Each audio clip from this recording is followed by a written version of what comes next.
May profits be upon you. Let's take a look at pound USD, the sterling against the US dollar. Let's take a look at the RT money meter. On the RT money meter, US dollar is ranked number one, just like last week when it was at 7.29. That was the rate of change. This week it's at 8.39. That means the strongest is getting stronger.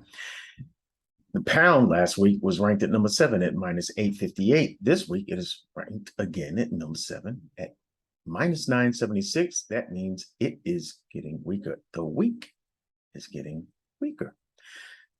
Those are the types that we want to put together, all right, when they're trending in their trending according to their strengths and weaknesses. Those are the best ones to put together.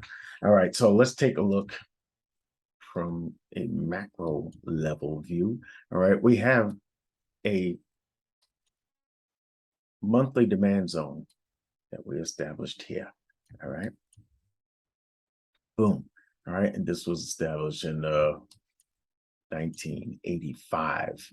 All right, and we are the pound went trading at all-time lows. You understand? And then the government, the Bank of England, stepped in, start buying up bonds and all that good stuff to stave off this this terrible weakness, right? And we saw the pound rebound, right?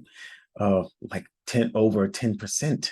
You know, that accounts for that wick.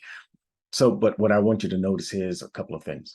One, this wick, we didn't get a break and close below the level. So the level is still valid, in my opinion. All right. But I do believe this wick is going to get filled too. This is the COVID low. When I've been warning for weeks that once we start trading below that, things are going to be looking pretty dim for the pound and the UK trying to stave off in recession, doomsday scenarios, whatever. I think we're heading towards parity down here at the $1 target. All right. So the thing is that we did trade below that COVID low, and we came back and retested it, right, and still rejected. All right. That's on the monthly. Let's take a look on the weekly. All right, and you can see we are well within the monthly. Okay. I got a weekly zone here. That price once Bank of England stepped in, started buying up bonds and all, this was the 10 to almost 11% recovery. We mitigated this unmitigated zone of supply for in the weekly and had a sound rejection, right? And I want you to also make note, this was the weekly candle close of last week, very bearish. All right, huge rejection, and the candle close bearish. This sellers step right back in. Okay. On the daily, what I want you to notice is that there is a daily trend that is intact. All right, and you know the weekly, the monthly bearishness is there. All right, did we have a significant break of daily structure to the upside? We had a change of character, but all it did was facilitate a lower high to be made, right? After this huge breakout here, and after taking out these lows and protecting those highs, making lower lows and lower highs all the way down, what did we do? We just made another lower high, all right, in furtherance of the daily and the higher time frame downtrend. All right, but I also want you to make note, we did not get a break and close even on a daily basis below the low of the monthly zone. So that's something we're going to watch out for. All right. Now, the first thing you'll notice on this chart on the 4-hour where we make our money is that we did get a break and close below the monthly. All right, but I need a daily close, all right, to remove this zone. But on the 4-hour, it's valid to look for sells, in my opinion. It's valid to look for sells. All right. And you can see the 4-hour and daily downtrend is still intact. Okay. In this leg of structure, this is the middle point, the equilibrium, if you will, 50%. All right. What do we do? We divide the trading range, all right, the top and bottom of the trading range in half. This is premium, this is discount. You want to take your buys from discount, you want to take your sells from premium. And what are we doing? We are traveling from premium to discount. Okay, so I am definitely on some sales stuff. All right, we're still above and it's still legal.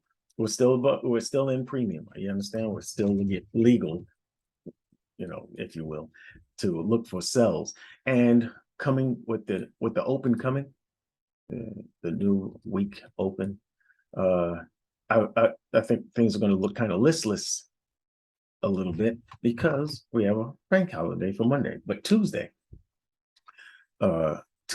may see a pull up going into Wednesdays and Thursdays, especially Thursdays news, because that'll be CPI data on Thursday. Wednesday we have FOMC. We'll look at the hawkish tone, if it's going to be consistently supported or held by the Fed, right? And then come CPI data, things may move sideways up until Thursday. And then when that news comes out, we'll see what we'll see how it comes, right? And that's going to affect the bullishness of US dollar, which will bring down the pound USD pairing, right?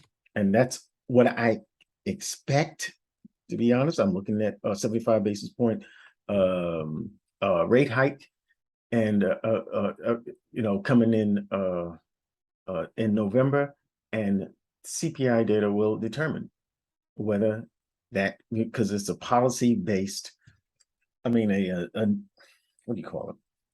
They're looking, the Fed is looking to base their policy on the data. And if the CPI data comes in a little hot, that's going to just going to keep the Fed hawkish, and that'll bring prices down. So I'm looking for a little drift towards the upside, for the pound. And then when the news comes, we might see a surge in strength on the US dollar, dragging down the pound. That's what I'm looking at. And I'm looking at specifically these areas here.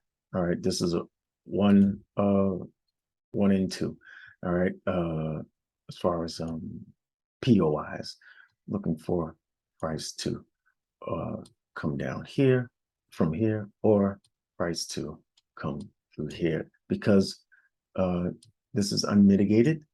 This is also unmitigated. All right, there is what do you call a imbalance here?